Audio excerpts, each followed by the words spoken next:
Salutations, je suis Skelly Kepna, un jeune Kinois, gay, activiste, entrepreneur.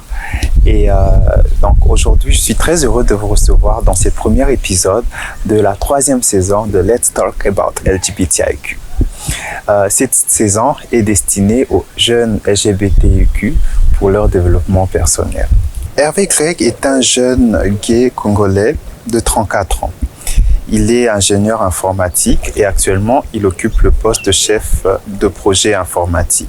Vous avez sûrement entendu parler de lui si vous avez l'habitude de suivre Habari RDC parce qu'il leur avait donné une interview il y a quelques années de cela. Mais pour ceux qui n'ont pas encore eu le temps de lire cela, vous allez retrouver le lien vers l'article dans la description. C'est à 23 ans qu'il s'est lancé dans le monde professionnel à travers des stages et à 25 ans, il a obtenu son premier contrat de travail à plein temps dans une entreprise en RDC. Actuellement, il évolue en France professionnellement, il habite aussi là-bas. Et Hervé a donc accepté de nous accorder une interview aujourd'hui et cela va nourrir notre émission. Je le remercie déjà pour cela. Être jeune en RDC, c'est se construire dans une société qui ne favorise pas son autonomisation et encore moins son épanouissement. Selon la Banque mondiale, 60% des chômeurs en Afrique sont des jeunes. Et le rapport du Brookings Institution précise que pour la RDC particulièrement, ce taux monte à 70%. Et quand on considère les femmes, il y a une sorte d'aggravation par le fait qu'elles sont des femmes. Cette situation se corse quand il s'agit des jeunes LGBTIQ à cause des préjugés, des stigmatisations, des discriminations de la société. Au regard de tout ce qu'on vient d'apprendre, comment faire pour que les jeunes LGBTI produisent de la richesse pour vivre et s'émanciper? Comment rendre la communauté LGBTIQ+ riche? Nous allons répondre à ces questions dans ce numéro.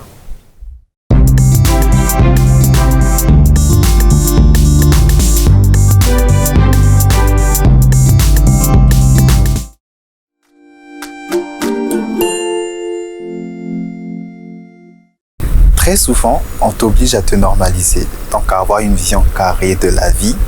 Et parfois, quand tu as un projet ou bien que tu veux faire quelque chose d'ambitieux, d'un peu original, on te décourage, on se moque de toi, n'est-ce pas?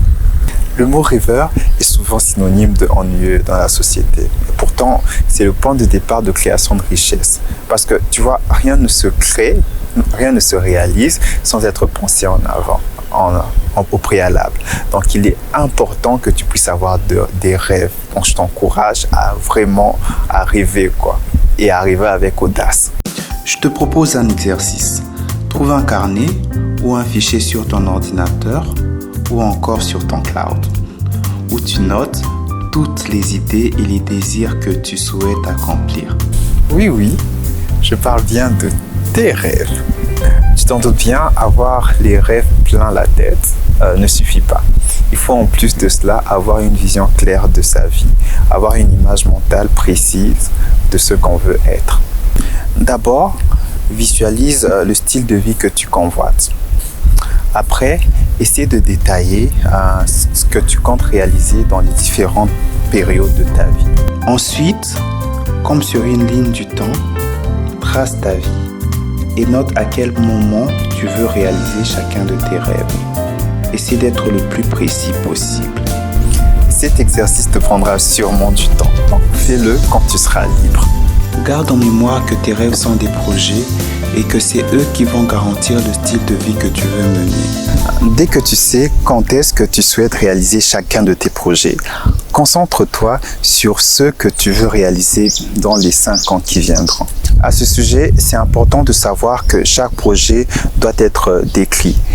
Ce qui veut dire que pour chaque projet, tu dois les disséquer en objectifs. Pour chaque objectif en étapes, pour chaque étape en activité et pour chaque activité en action à mener.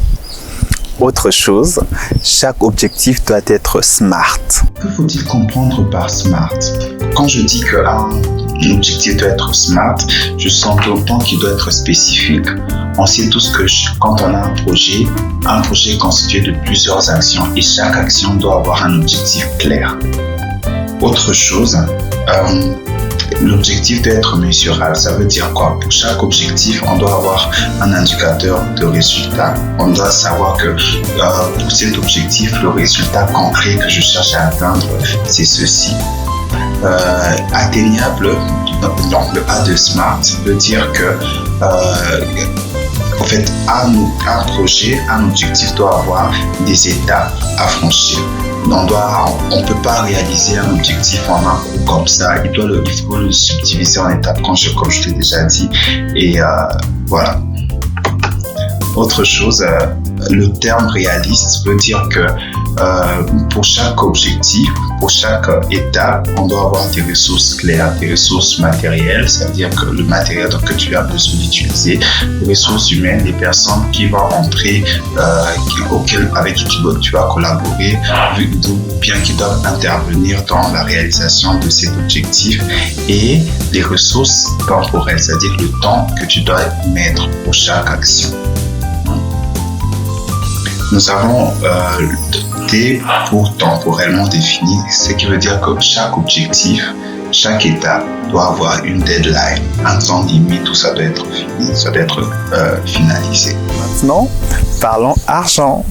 Money, money, money, money.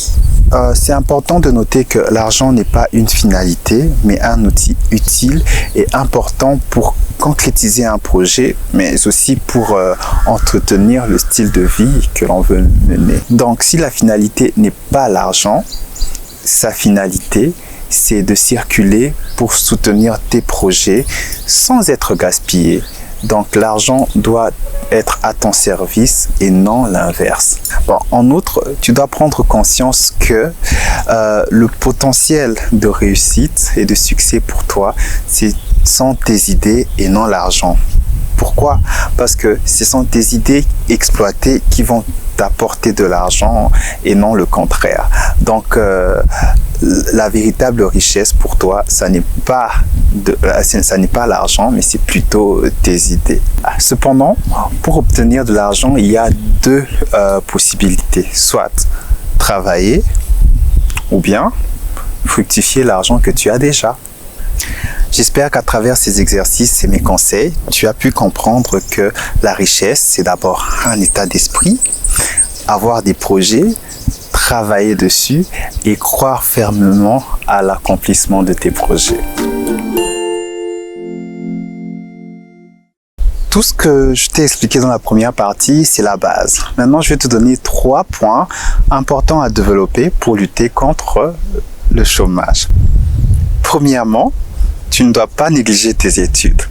C'est vrai que tu n'as pas besoin d'étudier pour te faire de l'argent, mais étudier va te donner de la connaissance et de la culture, et ça, ce sont des potentiels que les employeurs cherchent. Il y a beaucoup de jeunes qui ont eu la chance d'étudier, d'aller à l'école, à l'université, mais qui préfèrent frauder pour avoir des diplômes, sans pour autant étudier et emmagasiner des connaissances et acquérir des compétences qui pourront les aider dans le monde professionnel. C'est un manque à gagner et une perte de temps énorme parce qu'ils ne seront pas en mesure de se défendre dans le marché de l'emploi. Hervé Greg a pu obtenir plusieurs stages professionnels à cause de sa culture, mais pas que. Travailler au service client, ça me demandait pas grand-chose au fait. Il cherchait des gens qui avaient une certaine culture et qui parlaient correctement français et le lingala et qui étaient assidus au fait. Ensuite, l'aspect professionnel aussi. Quand on travaille, c'est pas comme quand on est étudiant.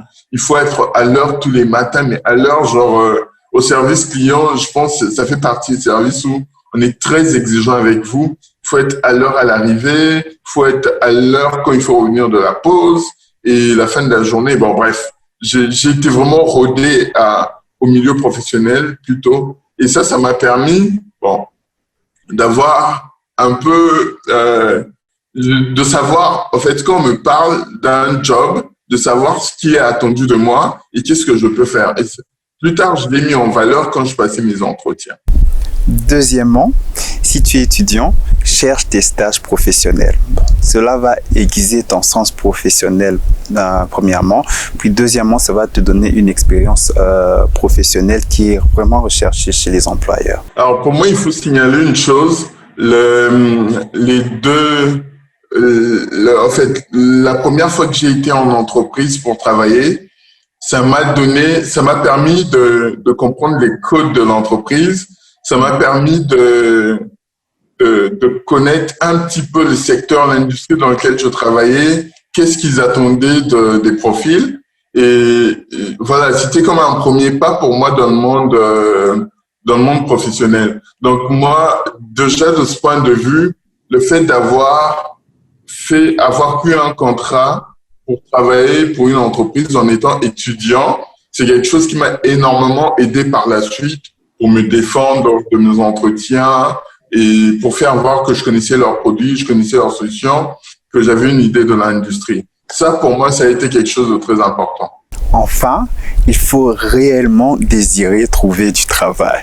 C'est aussi lié à des, on va dire, des circonstances personnelles, familiales qui m'arrivaient. À ce moment-là, on m'avait un peu privé de l'argent de poche par mes frères et tout. Et donc, du coup, j'avais envie de continuer d'avoir ma vie, voilà, de quelqu'un qui sort, qui s'amuse, qui prend plaisir à la vie. Et donc, trouver un boulot qui me permettrait de gagner l'argent et de continuer à vivre comme ça, c'était quelque chose qui m'arrangeait, qu'importe le boulot. C'est étrange de le dire, mais beaucoup de jeunes préfèrent se trouver des raisons pour justifier leur chômage plutôt que de se lancer vraiment dans la recherche de l'emploi. Récapitulons. Pour prévenir le chômage, tu dois, premièrement, ne pas négliger tes études. Deuxièmement, prendre des stages professionnels.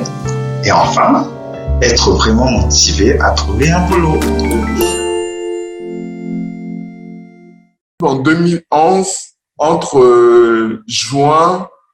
autour de juin, et à cette époque, mai-juin, je pense, à cette époque, on a la BCECO la BCECO qui est un organisme de la fonction publique qui cherchait à engager des fonctionnaires, des jeunes fonctionnaires qui sortaient fraîchement de l'école. Il y avait la Banque centrale du Congo qui recherchait des jeunes pour rafraîchir son personnel. Il y avait RTL qui recherchait des jeunes informaticiens. Il y avait Vodacom.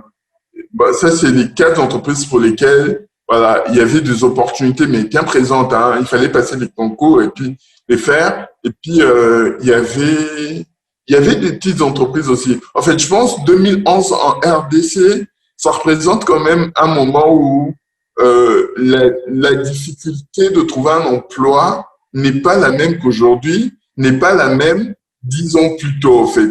C'est 2011, c'est un peu comme, on va dire, un col, en fait, comme un point culminant en termes d'opportunités d'emploi, en fait. Et nous, on est tombé dans ce marché-là. 2011 est une année qui a donné plusieurs opportunités d'emploi aux jeunes étudiants sortants. Et Hervé Grec a donc capitalisé cette période en postulant dans plusieurs offres d'emploi. Et pour se préparer, il avait besoin de réviser les notions qu'il a apprises à l'université. Bon, en tout cas, pour moi, ça a été intéressant.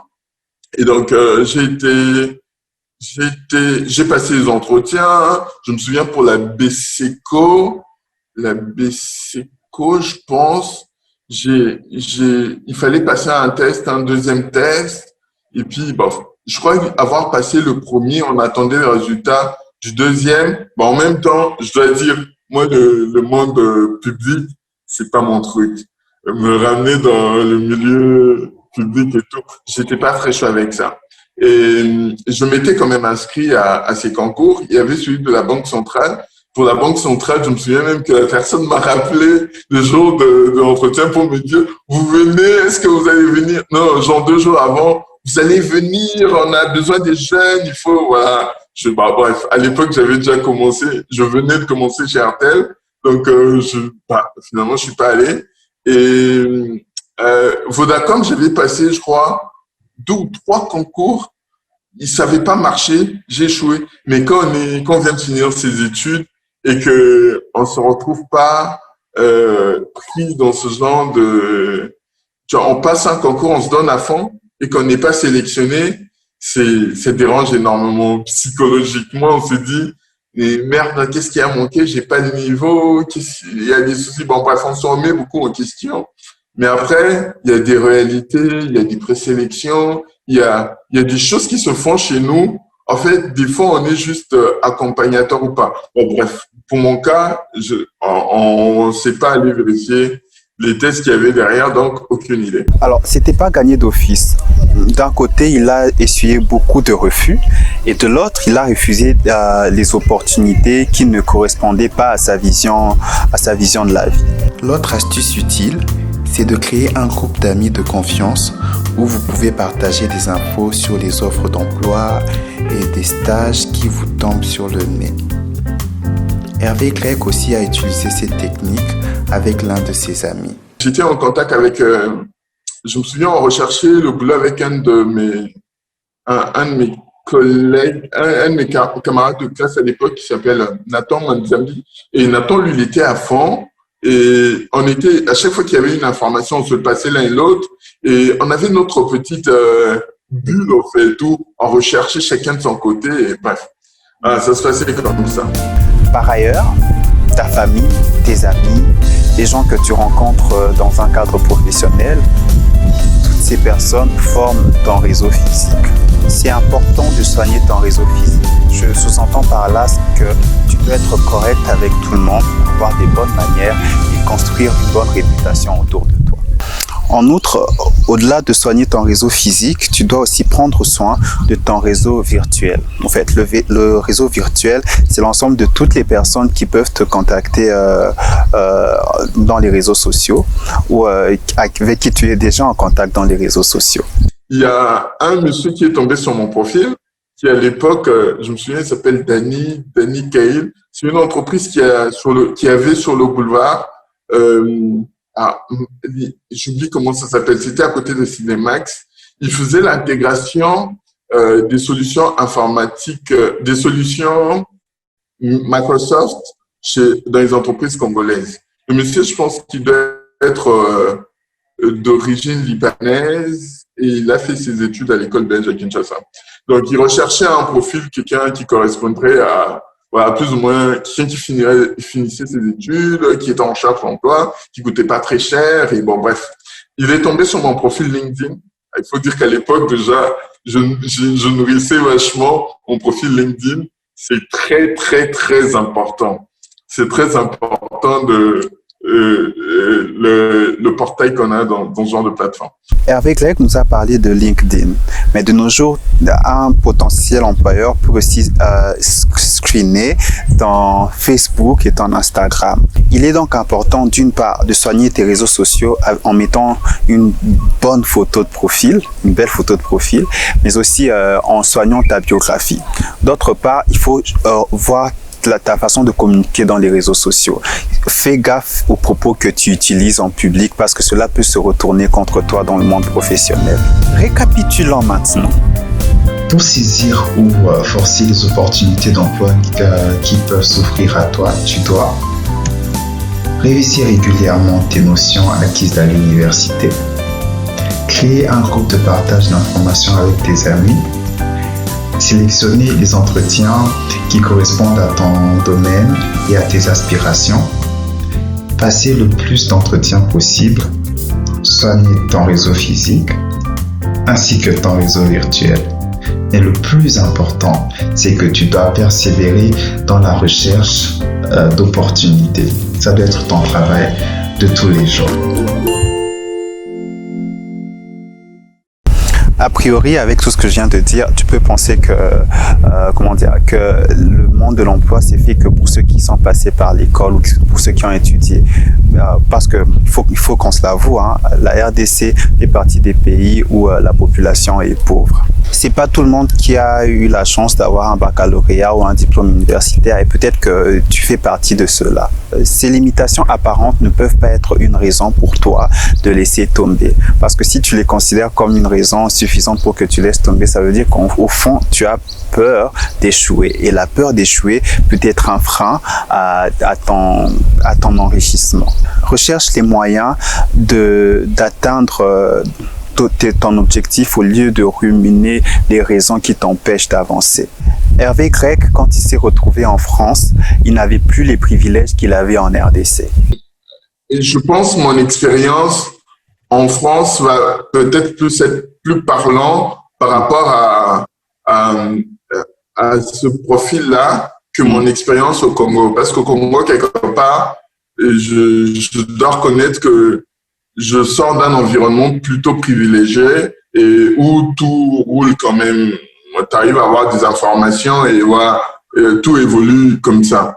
Mais après, ici, quand je me retrouve en France où je suis démuni et que je n'ai pas les connexions, j'ai pas le réseau qu'il faut avoir. Voilà. Quand on se retrouve face à ce genre de difficultés, on se rend compte de ce que monsieur tout le monde, sans qualification, sans rien, peut endurer même chez nous, au fait. Sans connexion, sans rien. Et je pense, à un moment donné, on fait avec ce qu'on a. Moi, quand je suis arrivé en France, j'avais dans mon bagage un diplôme d'ingénieur informaticien. J'avais environ 5 ans d'expérience professionnelle au Congo, dans une multinationale. Je venais ici pour des études. J'avais rajouté une formation. J'avais un diplôme un bac plus 6 en master spécialisé en innovation et en management d'innovation et de technologie. Et donc, j'avais quelque chose de lourd. Mais le fait que je n'ai pas de réseau, le fait que ici, on ne reconnaît pas tout à l'époque, on ne reconnaissait pas tout mon background d'Afrique, ça faisait que j'étais handicapé quelque part. J'ai passé d'énormes entretiens et ça ne donnait pas, en fait. Et à un moment donné, j'ai passé un entretien. J'ai réussi à avoir un entretien avec, à l'école où j'étudiais, on avait des accompagnateurs, des psychologues qui nous aidaient un peu à réfléchir sur notre projet professionnel. Et là, je suis passé par un atelier où on m'a appris le poste que tu vas avoir, que tu penses mériter, est peut-être là. Aujourd'hui, dans le marché, il y a tout un gap. Il y a pas, en fait, ils reconnaissent pas tout ce que toi tu as aujourd'hui pour pouvoir te mettre à ce niveau-là. Vas-y, prends au plus bas possible l'offre qui peut t'arriver et qui va te tomber dessus, et vas-y avec. Petit à petit, tu vas te construire et tu vas retrouver le niveau que tu vas avoir, en fait. Je pense que ça, c'est vraiment l'histoire d'une vie. Donc, je me suis mis à ce niveau-là et voilà, j'ai recommencé ma carrière et puis je me suis mis à recoudre petit à petit, jusqu'à évoluer à avoir le genre de poste que je voulais avoir et puis à évoluer à en être où j'en suis aujourd'hui. En fait, ce que je veux dire, c'est que il faut faire avec ce qu'il y a. Je pense que c'est important de faire ce qu'on a de disponible. OK, on n'a pas fait des études d'université, on a fait des humanités. OK, qu'est-ce qu'on sait faire dans la vie? Qu'est-ce qu'on peut faire de ses mains? Est-ce qu'il ne nous faut pas peut-être une formation de 3 mois pour obtenir un métier, quelque chose à faire? Est-ce qu'il faut peut-être pas faire 9 mois à l'INPP pour apprendre quelque chose? Est-ce qu'il faut peut-être passer par un vieux du quartier qui connaît un domaine, lui demander de nous aider à perfectionner ce truc? Est-ce qu'on ne devrait peut-être pas cesser à faire de l'entrepreneuriat, emmener du nouveau sur ce qui existe? Moi, je sais pas moi, il y a des cordonneries partout, ok, d'accord. Il y a toujours besoin des gens qui ont besoin de chaussures, ok. Est-ce que ce serait pas plus intéressant de louer mon truc ou simplement même pas louer quelque chose, faire créer une page web où on dit cordonnerie à domicile, où on fait le lien entre les cordonniers de la rue là qui passent Et les gens qui travaillent, qui n'ont pas le temps d'aller faire réparer leurs chaussures, on leur dit venez, remettez chez moi, venez à telle heure, vous allez la voir. Et puis on trouve un cordonnier, voilà, il va faire le boulot, on tient à ce qu'il le fasse très bien, qu'il le fasse en bon état. Et puis le soir, on remet. Et donc, ça nous crée un business et on prend des commissions à derrière. Il suffit, en fait, je pense des opportunités, il y en a partout dans le monde, dans tous les sens. C'est question de se dire, OK, il y a des métiers classiques qui existent aujourd'hui qui ne sont pas ouverts à tout le monde. Il faut avoir des compétences, il faut avoir du fric, il faut avoir des diplômes. Moi, j'en ai pas, mais qu'est-ce que j'ai disponible à mon niveau aujourd'hui que je peux mettre en œuvre pour pouvoir emmener une valeur ajoutée. Quand on se retrouve devant une porte fermée, faut pas se dire que la vie s'arrête là où il faut pas désespérer, non. Il faut se dire, on m'interdit de passer ici, je vais trouver moi la formule de passer au-dessus ou en dessous, mais en tout cas un autre moyen pour amener autre chose et faire voir que je suis utile à la société. On va dire, ouais, il y a des problèmes des moyens. Les moyens, c'est une chose. Il faut d'abord porter un projet. Une fois qu'on a un projet et qu'on y croit mordicus, on va l'emmener vers les personnes qui vont nous aider à trouver. Les personnes capables de nous donner des moyens, il y en a toujours. Il y en a toujours. Il m'est arrivé des fois où je savais, mon plan va s'arrêter là. Et si je m'arrête là, pour atteindre mon but, j'ai besoin d'un support quelconque, j'ai besoin des moyens. Les moyens, ça peut être des moyens financiers, ça peut être des relations, ça peut être un réseau, ça peut être énormément de choses, du matériel. Et quand on prend son projet, on l'emmène vers des gens capables de nous aider. S'ils peuvent pas nous aider en ce moment-là, ils vont nous trouver derrière des gens qui vont nous aider à réaliser ces projets. Ça, sur cette terre, il y en a toujours, il y en a de partout. Moi, quand je vais chez quelqu'un, il me dit, je peux pas t'aider. Je dis, OK, d'accord. Je me tourne, je vais chercher ailleurs. Et en même temps, je dis à la personne, bah, écoute, si tu arrives à trouver quelqu'un qui peut m'aider plus tard, n'hésite pas à parler de mon projet et voilà. Et on arrive toujours à en trouver. Il faut pas prendre en justificatif le manque de moyens pour éviter de concevoir un projet.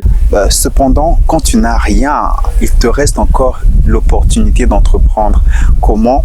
En utilisant ce que tu sais faire, en utilisant le don que tu as. Actuellement, grâce au système de guichet unique de création d'entreprise à Kinshasa, tu peux enregistrer des activités avec $30 seulement et obtenir tous les documents exigés par la législation congolaise pour exercer officiellement.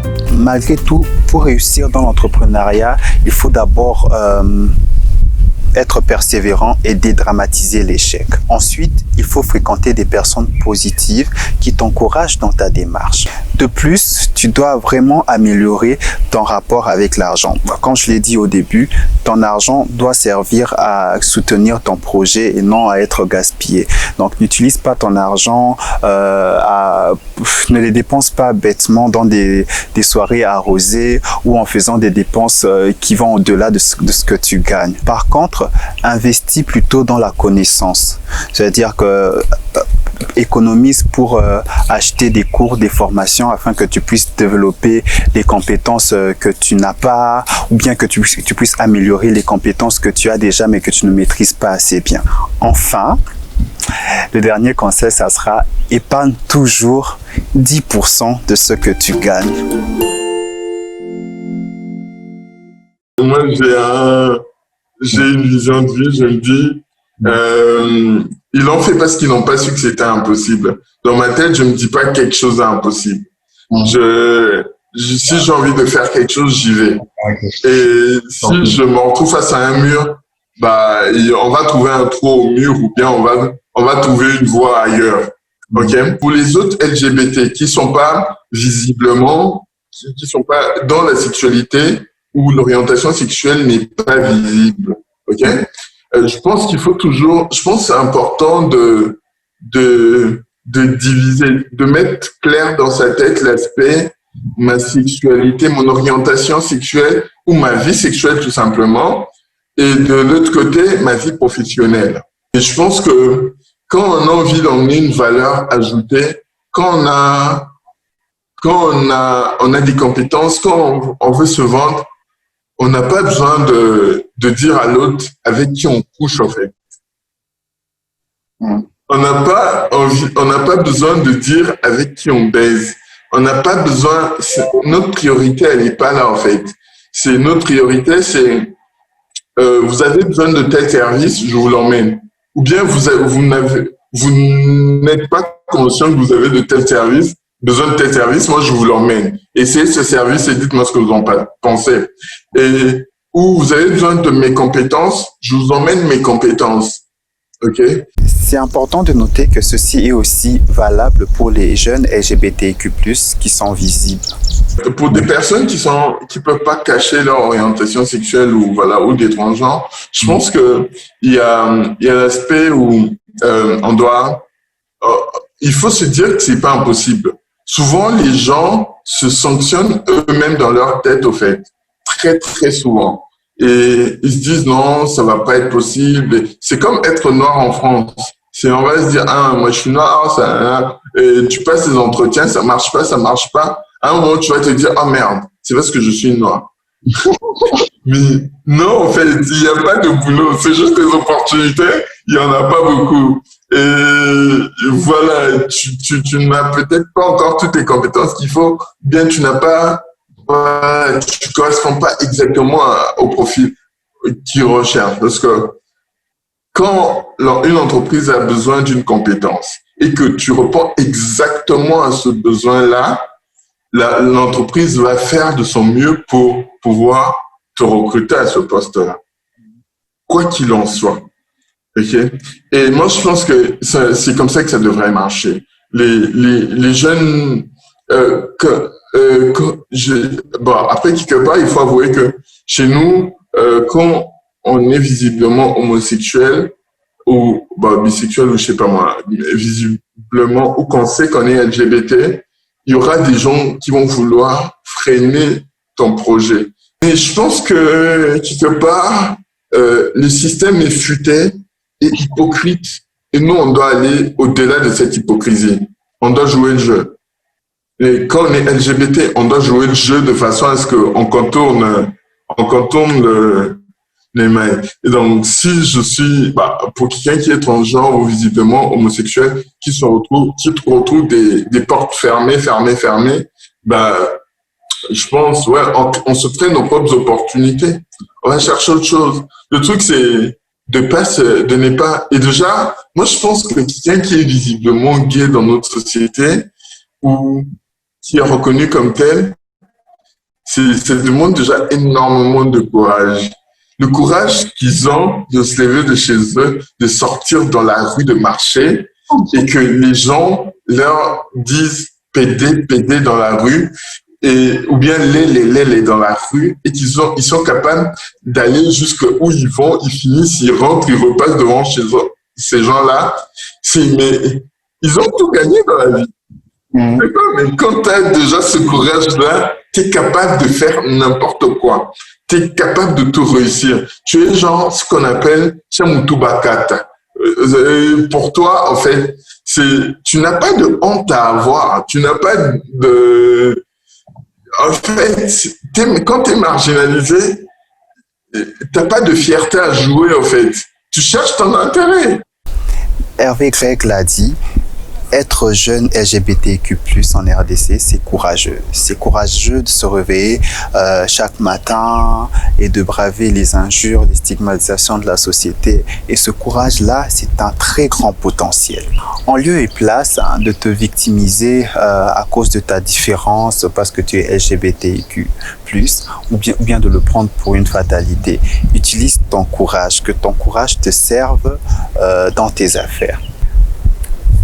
Comme on le dit, il en fait parce qu'il ne savait pas que c'était impossible. Au lieu de mettre ton énergie dans les raisons qui t'empêchent de créer la richesse, concentre-toi plutôt sur les moyens, les possibilités qui peuvent t'aider à en produire.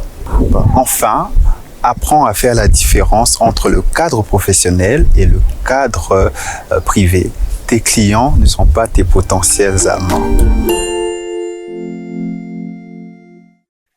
je pense que pour avoir vécu à Kinshasa, je pense que moi, je suis parti de Kinshasa en 2015. Ça fait à peine 5 ans. Et il y a 5 ans, je me souviens quand à l'époque, tu as commencé le journalisme, tu m'as associé et quelques amis. C'est à l'époque, moi, ce que je connaissais de la commune, ce qu'on va appeler la communauté LGBT à Kinshasa, par exemple, c'était des groupes de gens qui se croisaient de temps en temps pour se passer des informations je sais pas, pour faire des rencontres, pour des relations, pour des aventures amoureuses, pour ce genre de choses. Et ça se limitait simplement à ce niveau-là. L'engagement politique réel on va dire politique ou associatif. Bon, pour moi, quand c'est associatif, ça devient déjà politique. Donc, l'engagement politique des LGBT commence plus ou moins avec des associations comme Junialissime. Je sais pas, peut-être qu'il y en avait d'autres avant. À Goma ou à Bukavu, il y avait d'autres associations en même temps. Et il y en avait une. Il y avait d'autres associations à Kinshasa, mais qui étaient axées sur la santé, mais il n'y avait pas l'aspect politique où on parlait santé, droit, compétences, tout ça, épanouissement de la communauté. Il n'y avait pas ce truc-là. La communauté, elle n'existait pas en soi, en fait. La communauté LGBT à Kinshasa, c'était un embryon quand je suis parti. C'est des gens qui se voient, qui discutent, qui se voient quand il faut parler. Quand je suis parti, il commençait à y avoir de plus en plus de rencontres où on faisait l'éducation sexuelle pour la santé, voilà. Et puis, il y avait Jeune Africa qui commençait, on faisait la sensibilisation des autres, du reste de la population, des plus jeunes. Mais la communauté LGBT, comme les communautés existent dans le monde, n'existe pas. Au Congo, je sais pas si aujourd'hui on peut dire que ça existe, mais il n'y a pas l'esprit communautaire, en fait. Il n'y a pas le fait, genre, moi je travaille, je bosse dans les télécoms, je gagne mon fric, j'aimerais que mon argent serve à un LGBT quelque part. Je vais chez un monsieur qui, par exemple, pour mes chemises de boulot ou voilà, pour mes tenues vestimentaires, je vais acheter dans le magasin d'un membre du LGBT, ok, qui lui, par la suite, pour acheter à manger pour chez lui, il va chez un autre LGBT. Celui-là, après, quand il a besoin je sais pas moi, d'un cordonnier, il va à un autre LGBT. Si il y a un poste qui se libère dans une boîte que je connais, je trouve une compétence LGBT, j'emmène vers cette offre. En fait, tu vois, ça, c'est l'organisation d'une communauté, je pense, hein. C'est comme ça qu'on devient une communauté, en fait. C'est quand nos intérêts, on arrive à créer des centres d'intérêt en fait, comment je vais expliquer ça? On arrive à faire le lien entre nos différents centres d'intérêt et tout en restant, en fait, soudés les uns les autres, en fait. On fait de telle façon que mon bien, ma dépense profite à l'autre personne de ma communauté, sa dépense profite à un autre, ou bien les opportunités profitent. Et c'est à ce moment-là que vous arrivez à créer ce truc ensemble. Mais tant qu'aujourd'hui, on est chacun dans son coin, chacun évolue dans son coin, dans ses opportunités, cet esprit de communauté, elle n'existe pas vraiment encore. Ok. Après, je pense que, je dois d'abord dire, de prime abord, que moi, je suis anti-communautariste. Moi, quand il faut en venir aux communautés, je suis contre. Mais je conçois qu'il y ait une communauté pour des cas où on se retrouve marginalisé. Ce qui est le cas des LGBT au Congo, en Afrique, à Kinshasa. C'est que quand ils cherchent du boulot, ils trouvent pas. Quand ils cherchent, voilà, quand les autres corps de la société vous ferment les portes, on a besoin entre nous de nous ouvrir les portes de façon que on arrive à résister, à persister, à nous faire de la place dans cette société.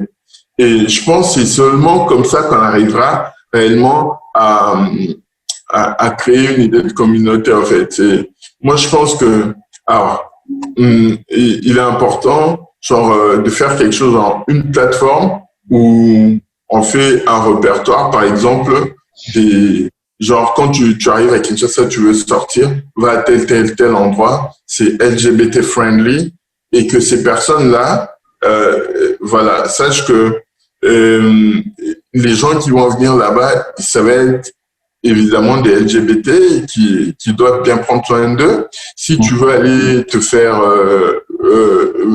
aller voir un tailleur et tout, il y a telle adresse, il faut partir. Quand tu as besoin d'avoir un commissionnaire pour trouver une résidence, il y a telle personne qu'il faut voir.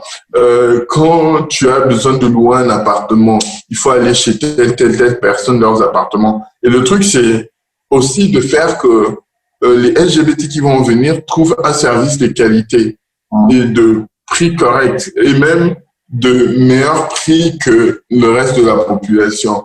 Ça va encore consolider ce lien, en fait. Et voilà, c'est comme ça qu'on arrive à créer un cercle et la communauté, elle prend de plus en plus fort. Je pense que nous, on est la génération qui va peut-être arriver à réaliser une telle chose, en fait.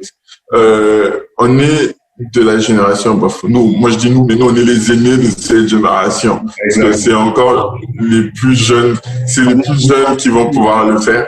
Mais les générations qui ont été là avant nous, ou les gens qui ont notre âge, c'est des gens ceux qui n'ont pas assumé leur sexualité, leur orientation sexuelle, c'est des gens qui ont choisi de vivre, qui pour beaucoup en tout cas, ont choisi de vivre dans la discrétion ou une double vie ou simplement de renoncer à leur bonheur, à leur épanouissement.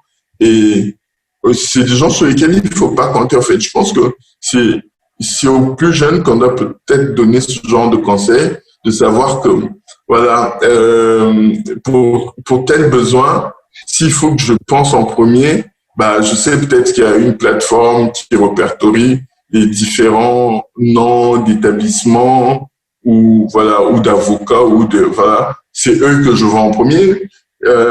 Quand je sors, je vais aller en boîte, j'aimerais aller à tel endroit parce que même si c'est pas flagué gay friendly, mais je sais que la personne qui est derrière la caisse, c'est quelqu'un de LGBT qui va nous aider là-dessus. Bon, bref, je pense que c'est comme ça qu'on va s'épanouir en tant que communauté. Alors, s'il y a une dernière chose à rajouter, c'est restez vous-même, assumez-vous, acceptez qui vous êtes, assumez-vous et voilà, dites-vous que votre sexualité, ce n'est pas toute votre vie. Votre orientation sexuelle, c'est pas toute votre vie. C'est un aspect très important de votre vie. Mais il y a autre chose à faire. On doit servir à la société. On doit trouver sa propre place dans la société. Et il faut pas hésiter à aller chercher cette place, à se donner les moyens ou à aller chercher les moyens qui vont nous y emmener. Et voilà, c'est comme ça qu'on arrive à s'accomplir soi-même et à vivre épanoui et bien heureux. Donc voilà, je pense que ça c'est voilà, une fois qu'on a compris ça, bah, la vie elle est belle et j'espère qu'elle sera belle pour vous. Ciao, merci beaucoup. Tu viens de suivre l'interview de Hervé, que je remercie vraiment de m'avoir accordé l'interview. Et j'ai mis le lien de son interview pour Habari dans la description. Donc, prends le temps d'aller voir. À la question « Comment les jeunes LGBT peuvent créer de la richesse ?», je répondrai qu'ils doivent d'abord avoir un projet de vie, puis se donner le moyen de le réaliser. On a appris comment le faire tout au long de l'émission. Et enfin, revoir sans rapport avec l'argent. Mais pour que cela tienne, il faut 4 choses. D'abord, croire en notre potentiel. Deuxièmement, il faut se nourrir de pensées positives et fréquenter des personnes positives. Et enfin, voilà, il faut être persévérant dans notre démarche. Merci d'avoir pris le temps de regarder ce premier épisode de la 3e saison de Let's Talk About LGBTIQ+. J'espère que ça t'a vraiment aidé. Merci à Société Inclusive pour le soutien et la visibilité qu'elle accorde à mon travail. Tu trouveras le lien vers d'autres réalisations de Société Inclusive dans la description. J'aimerais beaucoup que tu m'encourages en t'abonnant sur la page, en cliquant sur la cloche de notification et en commentant la vidéo pour me dire ce que tu en penses au fait, parce que j'en ai vraiment besoin. Quoi d'autre?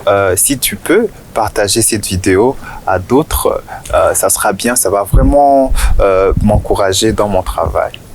Alors, je te conseille aussi de t'abonner sur ma page Facebook et mon Instagram parce que c'est là que je partage mon actualité. C'est fini pour aujourd'hui. J'espère que ça t'a plu. Je te donne rendez-vous au prochain numéro. Et en attendant, prends soin de toi. Bye bye.